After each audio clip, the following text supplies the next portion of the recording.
Começa agora o programa Equipe em Casa, um show de conhecimentos indo até você. Olá, amigos do programa Equipe em Casa, programa que não lhe deixa na mão. E como sempre, vamos lhe entregar o que você precisa, conhecimento. Primeiro bloco de hoje, uma linda, nova e antiga história com a professora Amanda. Olá, crianças! Tudo bem com vocês?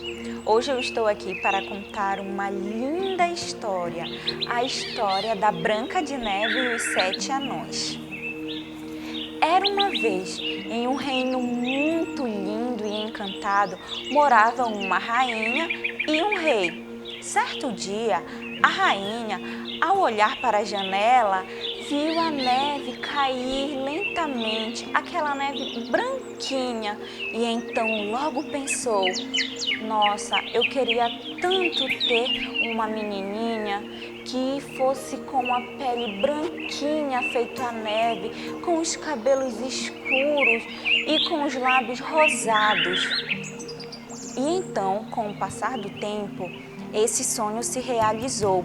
Ela teve uma garotinha, mas ao nascer, sua mãe ficou muito doente e então veio a falecer. Ao passar do tempo, o rei, que já estava ficando um pouco velhinho, encontrou uma dama desse reino e então resolveu se casar. Essa rainha, além de ser um pouco brava, ela era também muito invejosa e guardava um grande segredo em seu quarto. Certo dia, entrou e perguntou para o seu espelho mágico: espelho, espelho meu, existe alguém mais bonita do que eu? E então o espelho respondeu: sim, minha querida rainha, existe. Branca de Neve é a princesa mais linda de todo o reino encantado. E então a rainha, muito brava com a resposta do seu espelho, resolveu chamar o seu fiel e mais bravo caçador. Tenho uma grande missão para você. Preciso que você leve Branca de Neve para a floresta e dê um fim nisso. Vá e traga-me o coração dela como prova de sua missão cumprida. E então o seu leal caçador chamou Branca de Neve e disse: Branca de Neve, preciso de sua ajuda. Vamos à floresta, pois preciso pegar lenha. E então Branca de Neve inocentemente foi com o seu leal caçador. Chegando lá, ela percebeu que eles estavam indo para uma parte escura, sombria da floresta. E então, quando Branca de Neve sentou para descansar, o caçador pegou o seu machado e, quando ele ia fazer algo muito feio contra a sua vida, ele olhou para aqueles olhos e viu uma pureza, uma inocência da Branca de Neve e não conseguiu. E então disse para ela: corra, corra, corra para o mais longe possível. Sua madrasta não quer mais você perto dela. E então Branca de Neve, assustada, ficou sozinha na floresta, com frio, com fome, com medo. E se sentou embaixo de uma árvore. E então, depois de tanto chorar, ela adormeceu. Ao amanhecer, Branca de Neve acordou com os pássaros cantando ao seu redor. E então, como eles eram muito amigos, Branca de Neve foi levada para próximo de uma cabana, sendo conduzida pelos passarinhos. Chegando lá, ela ficou um pouquinho assustada, pois viu que a casa era um pouco pequena, mas como estava com tanta fome por ter passado a noite sozinha na floresta, entrou na cabana e percebeu que lá tudo era muito pequeno. Tinha pratos, colheres, uma mesinha com cadeiras, e então viu que a casa estava uma bagunça. Resolveu arrumar. limpando tudo, pensou: então eu vou fazer uma sopa, pois estou com fome. Depois de se alimentar e limpar a casa, Branca de Neve resolveu descansar. Durante seu sono, chegaram da mina os 7 anões: Dunga, Zangado, Atim, Mestre, Soneca, Feliz e Dengoso. E então perceberam: nossa, a nossa casa está muito arrumada. E então estranharam, porque também tinha sopa. E então pensaram: tem algo muito diferente aqui. Vamos subir e ver o que está acontecendo na casa. Ao abrir a porta do quarto, Mestre se depara com uma imagem da princesa dormindo em suas camas. E então pergunta: quem é você? O que está fazendo aqui? E então Branca de Neve acorda assustada e fala: nossa, me desculpa, eu não quis entrar na casa de vocês. É que aconteceu algo muito ruim comigo. Logo, Branca de Neve contou sua triste história para os anões. E logo então, Mestre pensou: depois de acontecer tudo isso, disse: e que tal você ficar com a gente? Enquanto nós vamos trabalhar na mina, você cuida da casa e cuida da nossa comida. Então, Branca de Neve e os 7 anões ficaram muito amigos. Passado algum tempo, a madrasta pergunta novamente para o seu espelho: espelho, espelho meu, existe alguém mais bonita do que eu? E então o espelho responde: ó, minha senhora, sim, pois Branca de Neve é e continua sendo a mais linda e bela de todo o reino. Então sua madrasta logo pensa: o coração que o meu caçador trouxe era de um animal e não de Branca de Neve. E então se transforma em uma bruxa e fez uma maçã envenenada. Então pensou: vou até Branca de Neve e fazer com que ela morda um pedaço dessa maçã, pois vai cair em um sono muito profundo e só poderá acordar com um beijo do seu amor. Certo dia, Branca de Neve, limpando a casa, ouviu tocarem na porta. Quem é? Oi, sou eu, uma pobre senhora que estou com muita fome. Você poderia me dar um prato de comida? E então Branca de Neve pensou: Mestre disse que eu não poderia abrir a porta para estranhos, mas o que essa pobre senhora pode fazer contra mim? Então, olhando pelo olho mágico, Branca de Neve realmente viu que era só uma senhora. Abriu a porta e a convidou para entrar.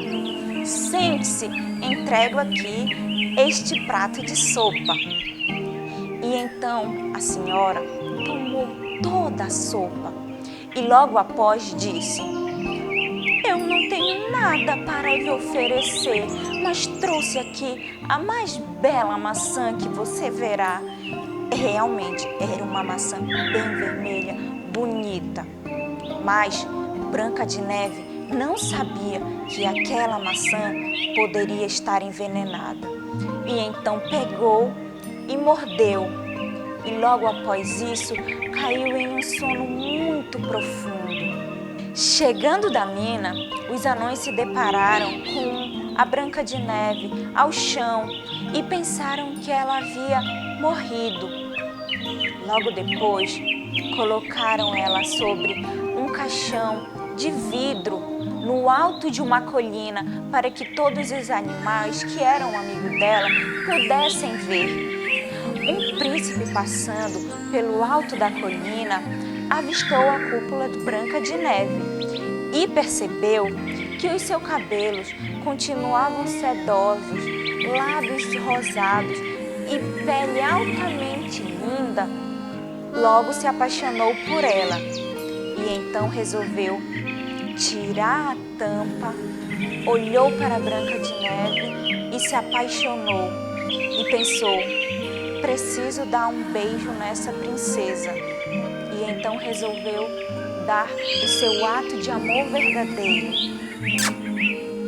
Imediatamente, Branca de Neve acordou e então contou a sua triste história para o príncipe, que resolveu chamar os 7 anões e partiram para o palácio. Chegando lá, Branca de Neve e o príncipe viram o espelho mágico e quebraram. Neste momento, a madrasta se transforma em uma bruxa muito feia, porque o encanto do seu espelho quebrou. Logo após, ela ficou com tanta vergonha que correu para a floresta, para muito longe, e nunca mais ninguém soube dela. Agora, Branca de Neve teve um casamento com um príncipe muito bonito, com os animais ao redor e não podemos esquecer dos 7 anões. Então, Branca de Neve, príncipe e os 7 anões viveram felizes para sempre. Vocês gostaram da história? Vamos preparar outra para vocês numa próxima vez. Tchau! E aí, gostaram? Branca de Neve, linda e imortal. Voltamos já.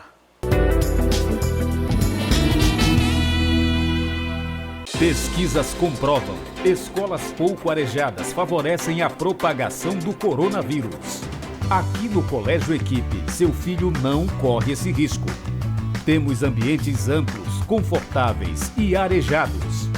O Colégio Equipe conta com a excelência do ensino híbrido, totalmente voltado ao novo normal. Colégio Equipe, 2º e 3º lugar geral no Enem. Matrículas abertas.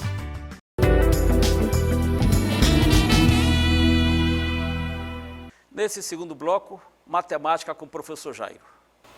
Olá, o assunto que iremos trabalhar hoje é o assunto de frações. Esse entendimento do assunto de frações ele é fundamental para que nós possamos compreender bem melhor assuntos um pouco mais sofisticados que veremos à frente. Então, bora começar agora fazendo a primeira coisa que nós sempre devemos fazer quando iniciamos algum assunto, que é dar a sua definição. A principal definição de frações que nós temos é a seguinte: é o quociente em que o dividendo é o numerador e o divisor é o denominador. Ou seja, o que isso quer dizer para a gente? Quando nós falamos em frações, a principal operação matemática que deve vir na nossa mente é a operação de divisão. Então, quando nós fazemos uma divisão aí, nós sabemos que nós temos o dividendo e o divisor. Mas quando nós associamos essas propriedades de divisão para a propriedade de fração, esses dois fatores aí, eles trocam de nome. Um vai ganhar o nome de numerador e outro de denominador. Para ficar mais claro essa ideia, vamos utilizar aqui um exemplo em que nós vimos como nós utilizamos essa ideia de fração. Diz assim, João tem uma torta. Ele dividiu em 4 pedaços e comeu um pedaço. Ou seja, bora aqui fazer a representação gráfica. Nós temos aqui a torta de João, ele dividiu ela aqui em 4 pedaços e comeu um pedaço. Então, nós temos aqui, a forma de fração que nós podemos representar isso aqui é 1 sobre 4. Por que 1 sobre 4? Porque esse número de baixo aí, ele representa o denominador, ou seja, a parte total que João aí dividiu a torta. E esse número de cima, nós chamamos de numerador. Ele é a parte que João comeu a torta. Então, nós podemos ver que a fração, apesar de ser um elemento matemático, ela pode muito bem representar um ato de alguma coisa, um ato de alguma pessoa. E por ser um elemento matemático, nós podemos atribuir na fração todas as operações matemáticas que a gente atribui a qualquer número. E vamos ver essas operações. Podemos realizar as 4 operações básicas da matemática nas frações, onde cada uma dessas operações vai ter uma característica diferente.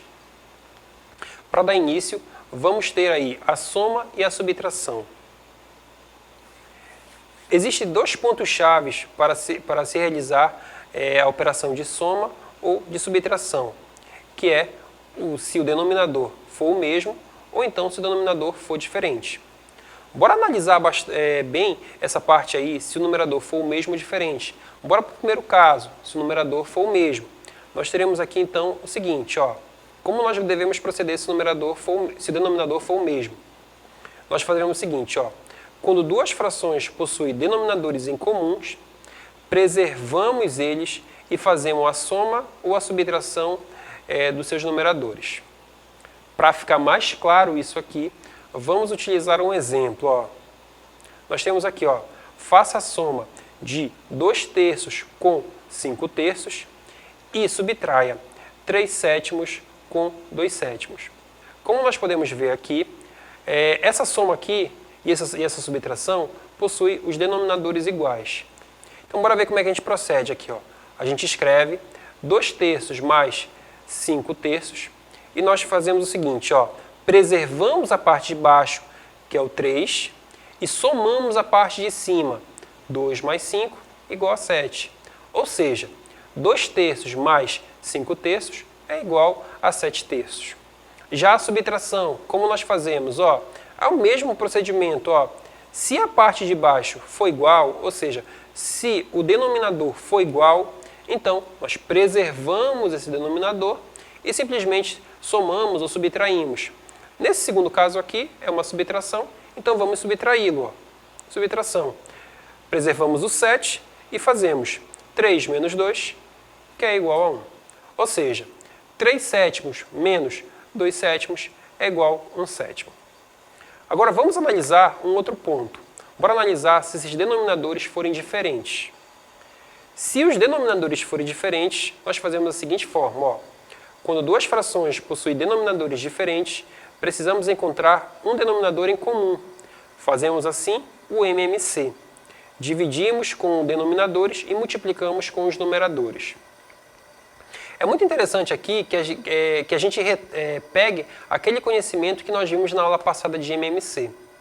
Para ficar bem mais prático isso aqui, para que a gente possa entender bem melhor como nós podemos proceder dessa forma, vamos utilizar um exemplo. Ó. Exemplo, encontre a soma ó, de 2/3 com 5/4. Como nós podemos ver aqui, os denominadores são diferentes. Bora ver como é que a gente procede. Ó. Escrevemos aqui 2/3, colocamos o sinal de mais, 5/4. Legal. Já que os denominadores são diferentes, vamos fazer o MMC a fim de encontrar um denominador em comum, ou seja, um número que seja o denominador dos dois números. Então, o MMC de 3 e de 4. Se a gente lembrar bem da aula passada, a gente vai ver que quando a gente vai trabalhar com MMC, o principal ponto que nós temos que ter em mente são os números primos, ou seja, a gente vai ter que decompor esses valores em relação aos números primos. Então, bora aqui.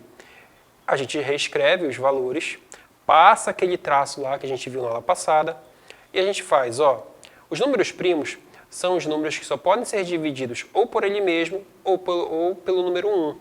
Que aí nós teríamos o número 2, o número 3, o número 5 e por diante. Como a gente vê aqui, nós temos o número 4.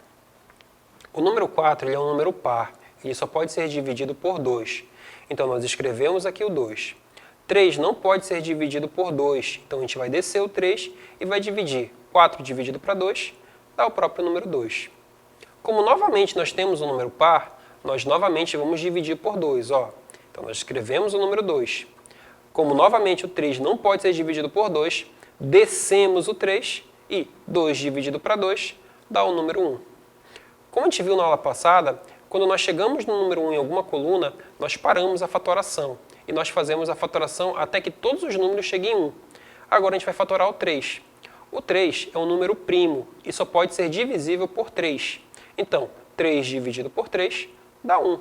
Fazendo isso, nós terminamos a nossa fatoração. Agora, a gente pega esses números que ficaram ao lado direito da barra e nós fazemos aí os seus produtos, ou seja, fazemos os produtos dos números primos, que nós teremos assim, ó, 2 vezes 2 vezes 3. 2 vezes 2 dá 4, 4 vezes 3 dá 12. Legal, achamos aí um denominador em comum. Agora a gente volta para a nossa conta, coloca o número 12, passa uma barra e nós fazemos aqui um processo bastante interessante. É um processo que primeiro nós fazemos aqui a divisão e logo em seguida nós fazemos a multiplicação. Fazemos assim, 12 dividido para 2 dá 4, 4 vezes 2 dá 8. Agora, ó, se a gente fez isso de um lado, a gente vai ter que fazer do outro lado também. 12 dividido para 4 dá 3, 3 vezes 5 dá 15.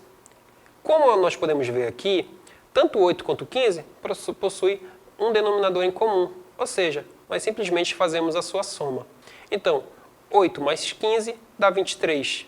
Então, nós temos aqui, ó, a soma de 2/3 mais 5/4 dá 23 sobre 12.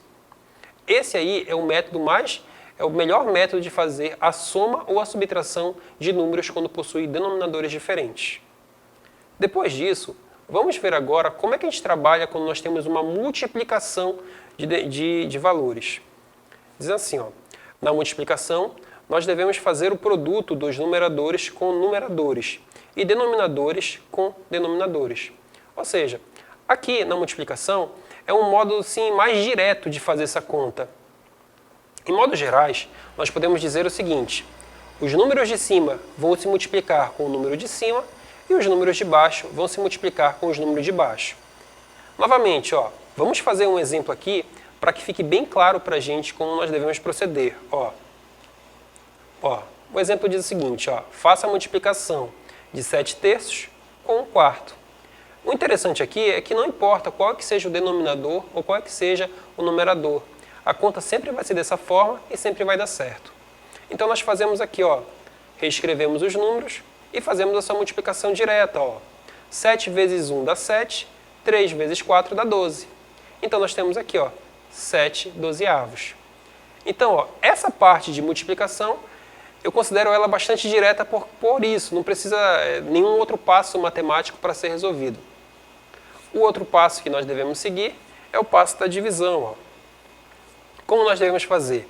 Na divisão, nós invertemos o numerador com o denominador da segunda fração e fazemos a multiplicação. Novamente, ó, vamos utilizar aqueles mesmos números que utilizamos do exemplo passado para nos ajudar aqui. Ó. E diz assim, ó, faça a divisão de 7/3 com 1/4. Aqui é interessante esse processo pelo seguinte, ó, nós escrevemos aqui as duas frações, colocamos o símbolo da divisão, a primeira fração a gente preserva. Já a segunda fração, o número que está em cima vai para baixo e o número que está embaixo vai para cima. Ou seja, há uma inversão aí. E a partir do momento que a gente inverte esses valores, nós trocamos o sinal. Ou seja, o oposto do sinal de divisão é o sinal de multiplicação. Então, assim nós temos o seguinte, ó, 7/3 vezes 4 sobre 1. Então, aqui é interessante por quê? Porque volta para aquela forma que nós vimos até agora há pouco. Ou seja, a forma da multiplicação. Ou seja, o número de cima vai se multiplicar com o número de cima e o número de baixo vai se multiplicar com o número de baixo. E nós teremos aqui, ó, 7 vezes 4 dá 28 e 3 vezes 1 dá 3. Então, nós temos aqui 28/3. Essa foi a nossa aula de hoje. Espero que todos tenham gostado. Qualquer pergunta que vocês possam ter, pode deixar no comentário aí embaixo, que nós com certeza iremos ler e teremos o prazer de responder para vocês. Sempre lembrando que todo esse material, ele sempre estará aqui no YouTube ou então nos acervos do Colégio Equipe e matrículas abertas. Então é isso, pessoal. A parte inteira ou uma parte da parte. Importante é o resultado. Equipe em Casa volta já.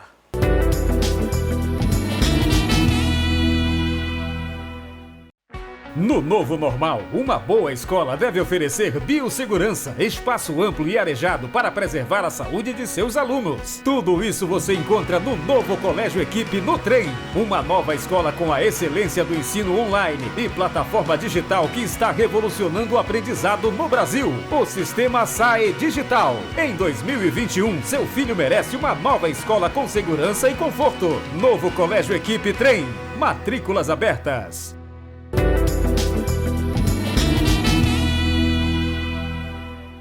Nesse bloco, mais uma aula de Química Geral com o professor Igor. Salve, salve, seja bem-vindo a mais uma aula de Química aqui no Equipe em Casa, nas plataformas digitais YouTube e Facebook. Então, só para começar, se você não é inscrito no nosso canal, inscreva-se, já vai deixando o like no seu vídeo e ativa o sininho para mais aulas. Então hoje vamos falar da temida tabela periódica. Para começar, diretor, foco em mim, bem aqui. Deixa eu falar uma coisa para você que está me assistindo. Não é preciso você decorar a tabela periódica. Por quê? Antes, no tempo dos nossos pais, tinha aquele costume, preciso decorar a tabela periódica, tem que saber todo mundo bonitinho. Não! Pense na tabela periódica hoje como um instrumento. Sabe, o médico, ele utiliza um aparelhinho chamado estetoscópio para fazer a avaliação do paciente. O médico pode trabalhar sem o estetoscópio?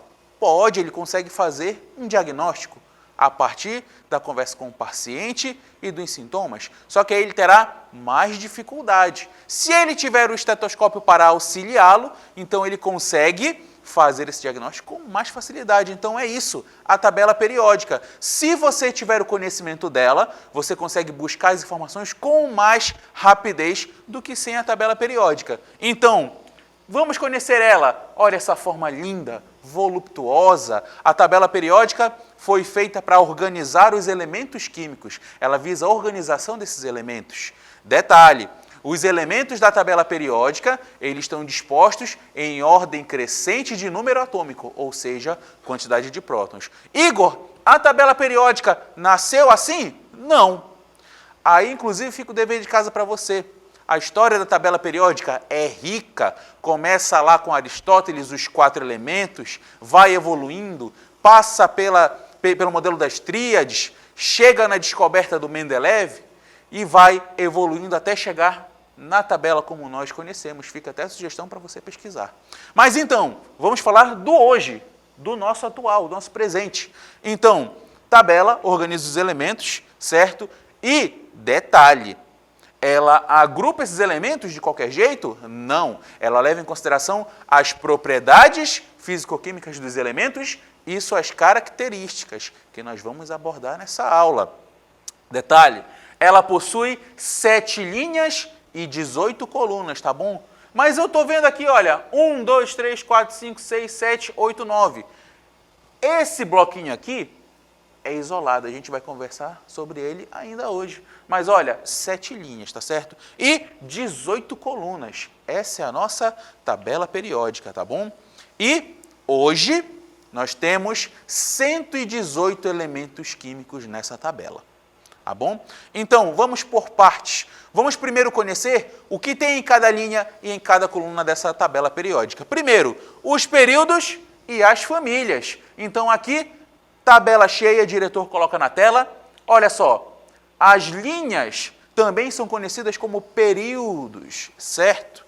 E as colunas são conhecidas como famílias ou grupos. Agora, o seguinte, por que períodos? Porque lembra da aula de distribuição eletrônica? Lembra lá. Os elementos, eles têm seus níveis, podem ter até 7 níveis, ou seja, 7 camadas. Então, aqui a gente tem o potássio, certo? Se nós fizermos a distribuição do potássio, aqui, olha, 1S2, 2S2, 2P6, 3S2, 3P6, 4S1. Então, fazendo a distribuição do potássio, ele termina no 4º nível eletrônico. Agora, se nós verificarmos os elétrons por camada, na camada 1 temos 2, na segunda camada temos 8, na terceira camada temos 8 e na última camada nós temos 1. Presta atenção numa coisa, pega a visão comigo. Se o potássio tem os elétrons distribuídos em 4 camadas, então na tabela periódica o potássio vai estar no 4º período. Então, tabela periódica na tela, olha os períodos, 1, 2, 3, 4, 5, 6, 7, procura o potássio, letra K. Então, lá no 4º período, olha o potássio aí. Deu para entender? Então, os períodos, as linhas, se um elemento está no 4º período, se você distribuir os seus elétrons, ele terá 4 camadas. Se o elemento está no segundo período, sua distribuição vai ter 2 camadas. Então, essa é a organização por períodos, tranquilo? Agora, famílias. Vamos falar das colunas. Então, essas famílias é onde agrupamos elementos com propriedades físicas e químicas semelhantes, tá bom? A exceção é o hidrogênio, porque o hidrogênio, ele está na primeira família, família dos metais alcalinos, mas ele não compartilha essas propriedades, ele só está lá por conveniência, tá certo? E tem alguma propriedade aí que tu possa mostrar para a gente do porquê que eles são agrupados em famílias? Vem comigo. Pega aqui, olha, o lítio, distribuição 1s2, 2s1. Pega aqui o sódio, distribuição 1s2, 2s2, 2p6, 3s1. Pega aqui o potássio, distribuição que você viu, termina lá em 4s1. Agora, olha para a tela. O que cada distribuição tem em comum? Todas elas terminam no subnível S1. Olha aqui. Então, essa terminação em S1 vai denotar ao elemento propriedades químicas e físicas semelhantes. Se você voltar na tabela periódica, presta atenção, lítio, sódio e potássio, Li-Na-Ki. Como eles têm distribuição terminada no mesmo subnível, você encontrará eles na mesma família. Então aqui, olha, lítio, sódio, potássio, aqui, primeira coluna da tabela periódica, abaixo do hidrogênio, lítio, sódio e potássio, tá certo? Então, períodos são agrupados dependendo do número de camadas que essa distribuição eletrônica desse elemento vai ter, e as colunas são quando os elementos possuem propriedades químicas e físicas semelhantes, e uma dessas é a distribuição eletrônica. Agora, essas famílias possuem nomes especiais. Então, se o elemento pertencer à família 1, ele será um metal alcalino, família 2, metal alcalino terroso. Aí a gente tem os metais de transição do grupo 3 ao grupo 12, tá bom? Lembrando que aqui embaixo nós temos os lantanídeos e os actinídeos, eles estão no grupo 3, tá certo? Então, quando você olha aqui a tabela periódica, grupo 3, pense nos lantanídeos e actinídeos como se fosse uma gaveta, aonde nesse bloco eu tivesse uma gaveta que eu puxasse e tivesse todos os elementos da série dos lantanídeos. Embaixo tem uma outra gaveta, puxo e saem todos os elementos dos actinídeos. Agora, a família 13, família do boro, família 14 do carbono, família 15 do nitrogênio. Família 16, nome especial.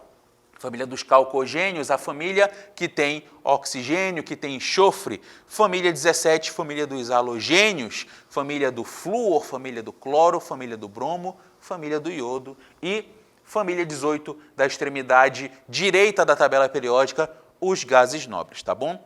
Então, vamos lá. Nossa tabela periódica, além da divisão em períodos e famílias, tem também outras subdivisões, outras informações que você pode extrair dali. Então, uma delas é saber se o elemento é representativo ou elemento de transição, é saber se ele é um metal, ametal, gás nobre ou hidrogênio, ou saber se ele é um elemento natural ou artificial. E vamos ver cada uma delas agora. Elementos representativos, tá bom? Elementos representativos são aqueles presentes nos grupos 1, 2, 13, 14, 15, 16 e 17. São os elementos representativos. Por que elementos representativos? Porque a distribuição deles termina em S e P. Aonde o elemento está verde, distribuição termina em S. Aonde está vermelho, distribuição termina em P. Pode verificar aí, pega a aula anterior de distribuição eletrônica, pega um elemento daqui, faça a distribuição. Agora, os elementos amarelos são os metais de transição.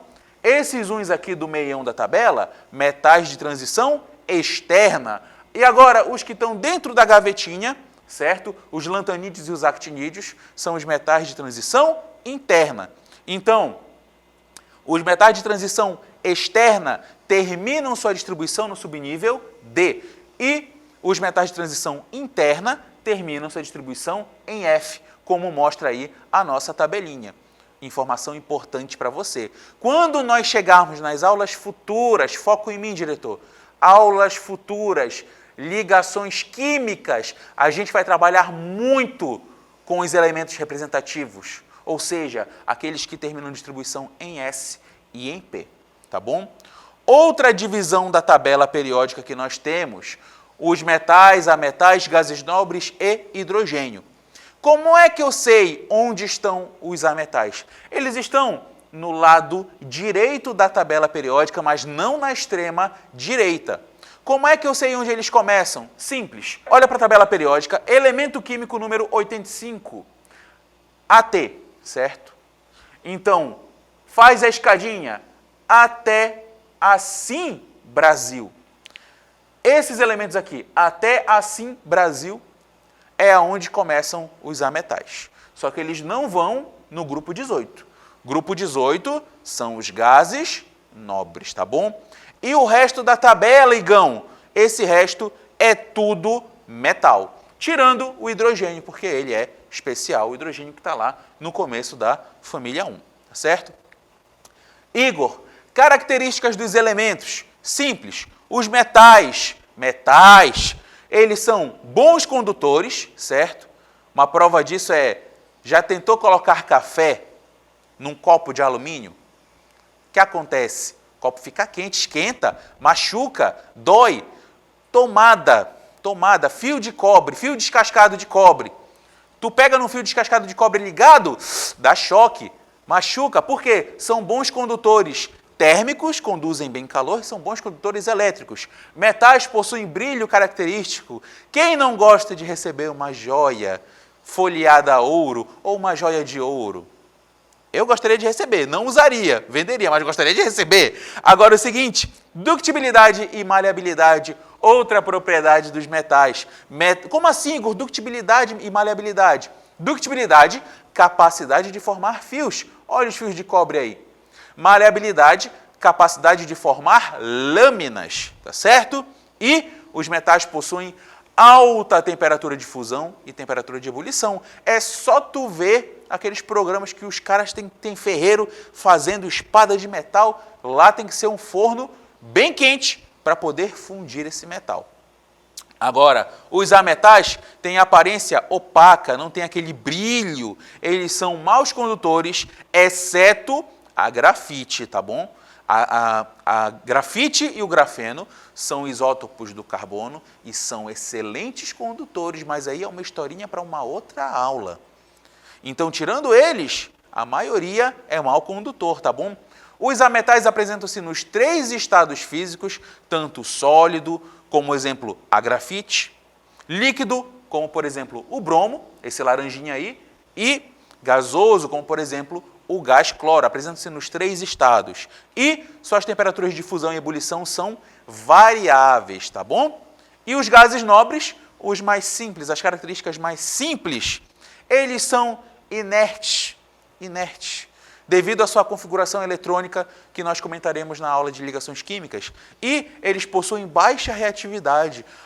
Se tu deixar ele lá com outro elemento, ele não vai querer reagir. Então eles são metidos a pavulagem, que nem o meme do Pernalonga. Não quero me misturar, tô nem aí. Então vamos lá. Outra divisão da tabela periódica, elementos naturais e artificiais. Porque você sabe que a tabela periódica foi evoluindo. Ela não era fechadinha antes. O pessoal foi descobrindo os elementos e foi alocando eles naqueles espaços. Hoje temos 118 elementos químicos, só que o seguinte, marca no urânio 92. Todo elemento com número atômico igual ou inferior a 92, que 92 é o urânio, são elementos naturais. Você pode encontrar eles na natureza. Agora, acima do número atômico 93, de 93 para cima, são elementos artificiais. Nós damos nomes especiais. Os elementos abaixo do urânio são os elementos cisurânicos. Os elementos com número atômico maior que 92 são os transurânicos, tá bom? Para fechar, representação dos elementos químicos. Se você pega uma tabela periódica, você vê essa representação aqui, olha. 26, Fe, ferro 55,8. O que cada valor desse quer dizer? Simples. Sempre que você tiver um elemento, a primeira letra dele será maiúscula, tá bom? Um elemento ele pode ter até 3 letras. A primeira sempre maiúscula. Pode ser que tenha apenas uma letra, como por exemplo o carbono. Pode ter 2, como o ferro, mas a segunda letra sempre vai ser minúscula. Se tiver 3 letras como os novos elementos, as 2 outras letras, a segunda e a terceira, serão minúsculas, tá bom? Você tem o nome do elemento químico, certo? Você tem também o número atômico, quantidade de prótons que esse elemento vai ter. E, por último, você tem a massa atômica. A massa atômica ela leva em consideração diferentes isótopos desse elemento e suas abundâncias. Mas isso não é papo para Enem, tá certo? Para finalizar a nossa aula, questão 1, questão do Enem, vem comigo. Na mitologia grega, Nióbia era filha de Tântalo, 2 personagens conhecidos pelo sofrimento.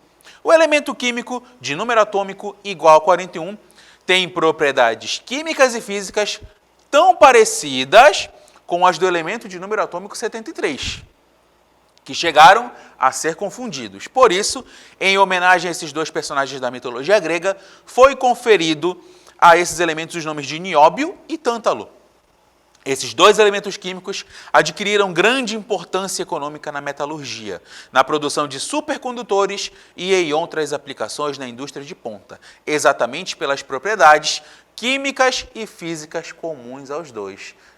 Já deu para saber o que a gente vai falar aqui, né? Então, olha só, propriedades químicas e físicas comuns aos 2. Grafa esse trecho aí. A importância econômica e tecnológica desses elementos, pela similaridade de suas propriedades químicas e físicas, deve-se a... Gente, lembra da nossa aula?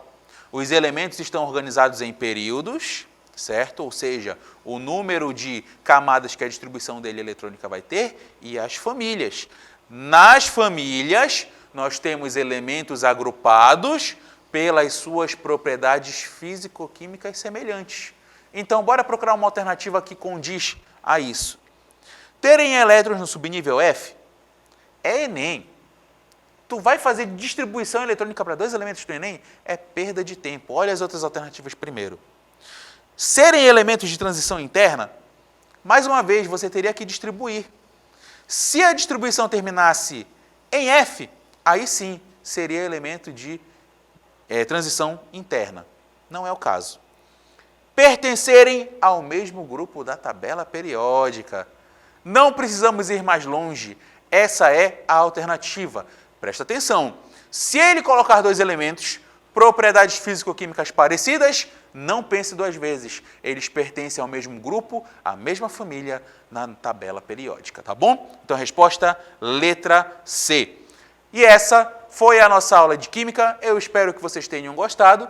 Em caso de dúvidas, podem deixar nos comentários que irei responder a vocês, tá bom? Forte abraço a todos, se cuidem, falou!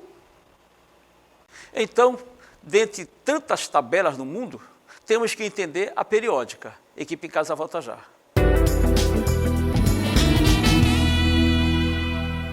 O Colégio Equipe continua dando um show de aprovação em medicina. Vitória Larissa Dias dos Reis e Yasmin Guerra Mendes, que também provaram a todos nossa excelência no ensino, sendo aprovadas no curso de medicina. Eu me orgulho de estudar na Equipe. Para mim, não existe colégio melhor que o Equipe. Colégio Equipe, 2º e 3º lugar geral no Enem. Matrículas para 2021 abertas do maternal ao ensino médio.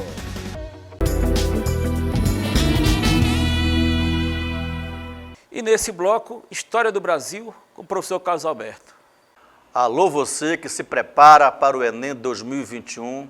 Estamos aqui com mais uma aula de Ciências Humanas, a disciplina História. Eu sou o professor Carlos Alberto e hoje o nosso tema é super importante. Um tema que envolve a história antiga, a história medieval, a história moderna, a história contemporânea, a história do Brasil, colônia e império e também a própria República, com as suas variáveis, que é o tema escravidão, que é um tema bastante recorrente nas provas do Enem. Primeiramente, vamos ver como é que você trabalha conceitualmente esse tema. A escravidão, ela pode ser definida como uma forma de trabalho compulsório. Lembre-se, a palavra compulsório quer dizer forçado. Nem todo trabalho forçado ou compulsório é escravidão. Lembre-se, a servidão medieval, as obrigações servis associadas à Idade Média, não criaram um trabalho escravo. O servo não era um escravo. O servo era um trabalhador compulsório por ser obrigado a prestar serviços, a prestar obrigações ao seu senhor. Aquele que era proprietário da terra, o servo estava preso à terra, mas não podia ser vendido, não podia ser alugado, não podia ser expulso de lá. Na escravidão, não. Da escravidão, o ser humano é transformado em coisa, em objeto. É a coisificação do ser humano. Como diz aí, nela o ser humano perde a condição de pessoa. Torna-se coisa, objeto, mercadoria, propriedade, um bem. Pode ser vendido, pode ser comprado, pode ser alugado, pode ser herdado. Daí a expressão coisificação do ser humano. Quando você fala escravidão, lembre-se, ela predomina, ela tem ali seus pontos principais em dois importantes momentos da história. Você vai ter ela enquanto forma de trabalho predominante no chamado mundo clássico antigo, principalmente greco-romano. É a chamada escravidão clássica ou antiga. Onde ela prevaleceu? Nas duas civilizações mais importantes da antiguidade clássica, a civilização grega e a civilização romana. Lá ela vai ter várias origens, né? As dívidas, as guerras de conquistas, o nascimento, o comércio. Então você vai ter uma variedade de fontes ou situações que podem levar alguém a tornar-se propriedade, ou seja, escravo de uma pessoa.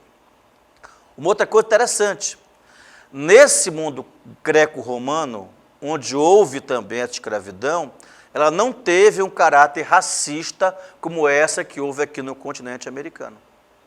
Perceba, lá um branco poderia se endividar e tornar-se escravo de outro branco. Lá, uma cidade invadida poderia ter 500 pessoas apresadas e as 500 pessoas brancas escravizadas. Digamos que uma cidade teve 20 filósofos que foram escravizados. Vão ser vendidos como escravos. Vão ser usados não para trabalhos forçados, para educar famílias elitizadas. Então você não vê aí uma relação entre a escravidão e a etnia ou a cor. E como nós colocamos aqui, foi a principal forma de trabalho na Idade Antiga clássica. O que houve aqui no Brasil, você chama de escravidão moderna ou colonial. A escravidão que integrou o sistema colonial do qual o Brasil fez parte. Não esqueça você que nessa escravidão moderna, ou nessa idade moderna, foram montados 5 importantes sistemas coloniais. O português, o espanhol, o francês, o inglês e o holandês. Todos esses 5 sistemas coloniais escravizaram os seres humanos. Aqui no continente americano, ela foi imposta a grupos que a Europa considerava como inferiores, os indígenas e os africanos. O que faz com que você olhe para essa escravidão e defina essa escravidão como uma escravidão de caráter racista, de caráter etnocêntrico. Ela escraviza grupos que, sob a ótica europeia, são inferiores em todos os sentidos, e principalmente essa Europa olha para esses grupos enquanto grupos culturalmente inferiores. O que dá, portanto, a ela e a essa conquista um caráter etnocêntrico. Lembre-se, o etnocentrismo é quando você olha a cultura do outro, olha as relações culturais e sociais do outro, usando as suas enquanto modelo, enquanto algo correto e, portanto, tornando ou vendo a cultura do outro como algo inferior. E isso é o etnocentrismo, que aqui no continente americano, feito pela Europa, você pode também chamar de eurocentrismo.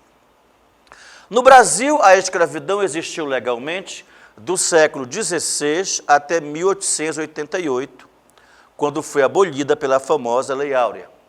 Ela foi a principal forma de trabalho em várias atividades, na lavoura canavieira, na mineração, nas cidades coloniais, já com o Brasil independente na própria cafeicultura em suas décadas iniciais.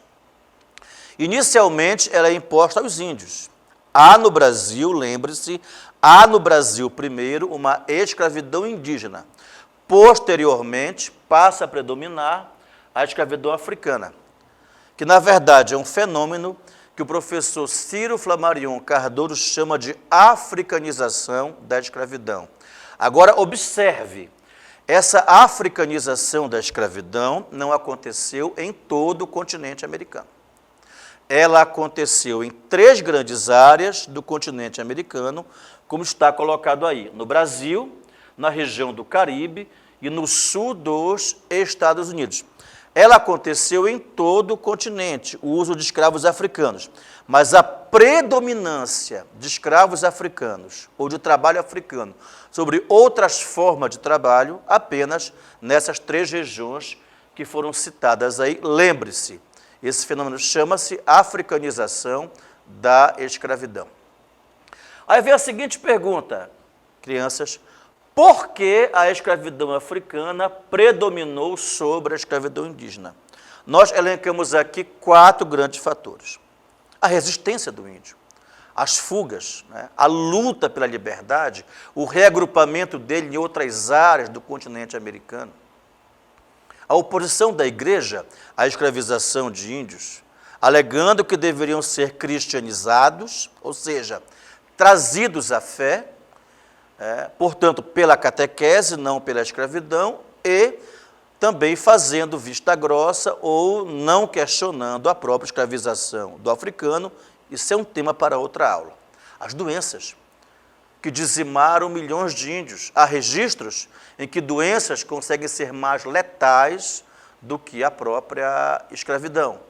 Malária, sarampo, varíola estão entre as doenças que dizimaram tribos inteiras, dizimaram populações inteiras de índios aqui no Brasil, portanto, diminuindo a oferta desse tipo de mão de obra para o sistema colonial europeu.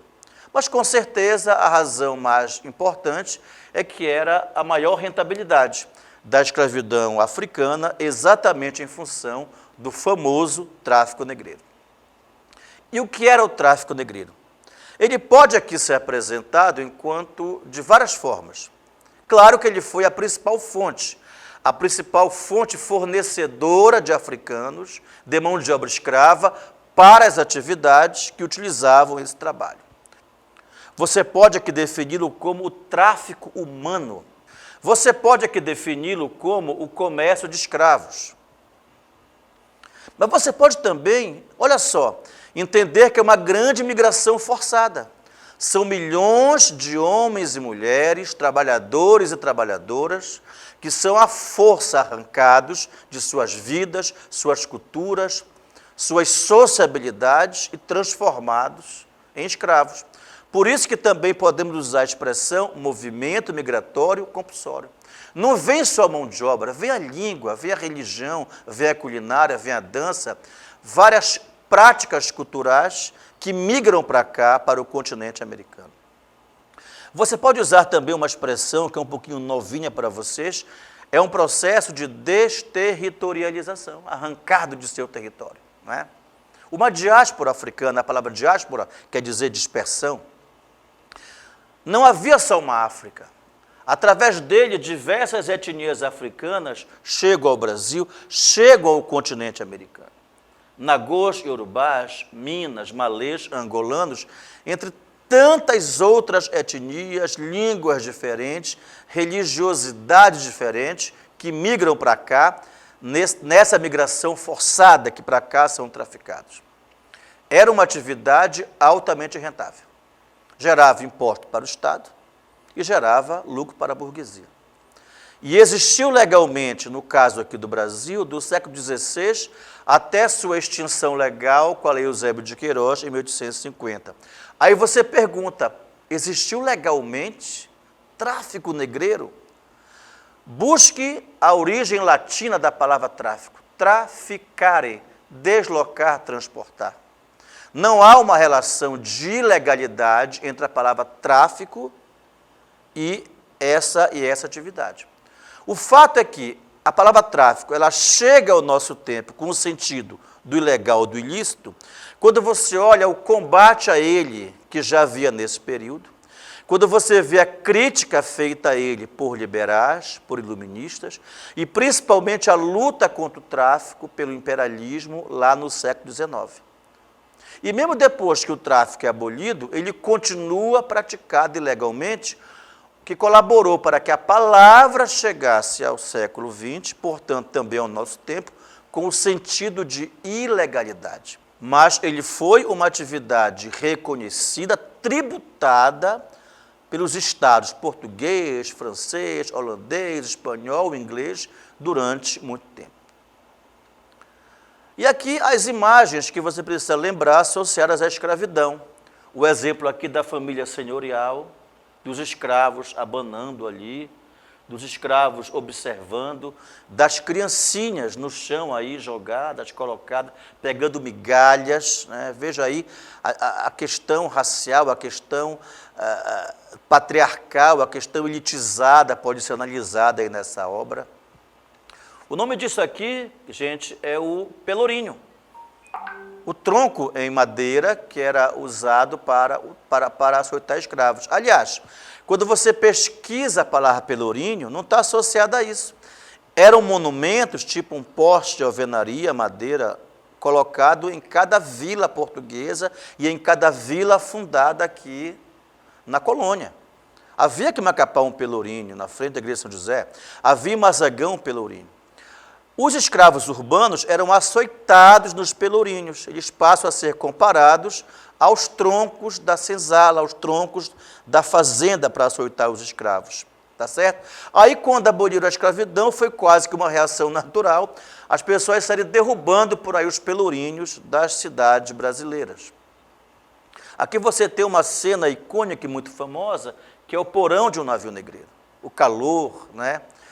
O mau cheiro, né? O trato totalmente desumano, as pessoas carregadas, jogadas, como se fossem qualquer coisa que pode ser maltratada. Séculos de desumanidade ligadas ao tráfico.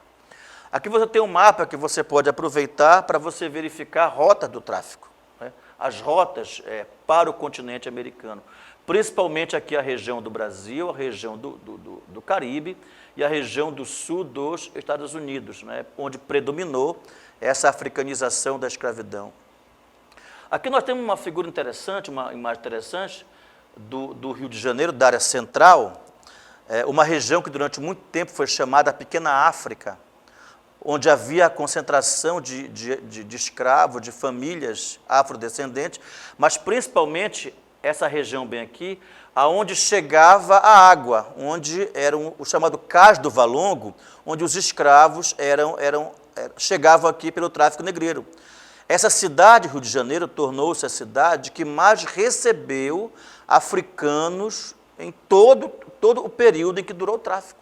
Especialmente quando virou capital do Brasil, tornou-se o principal porto para levar escravos até a mineração no século XVIII, o chamado Cais do Valongo, que foi aterrado, e nas obras para a Copa do Mundo e para a Olimpíada, descobriram quase todo ele sob aquele solo. Aquilo foi retirado e transformou-se num espaço.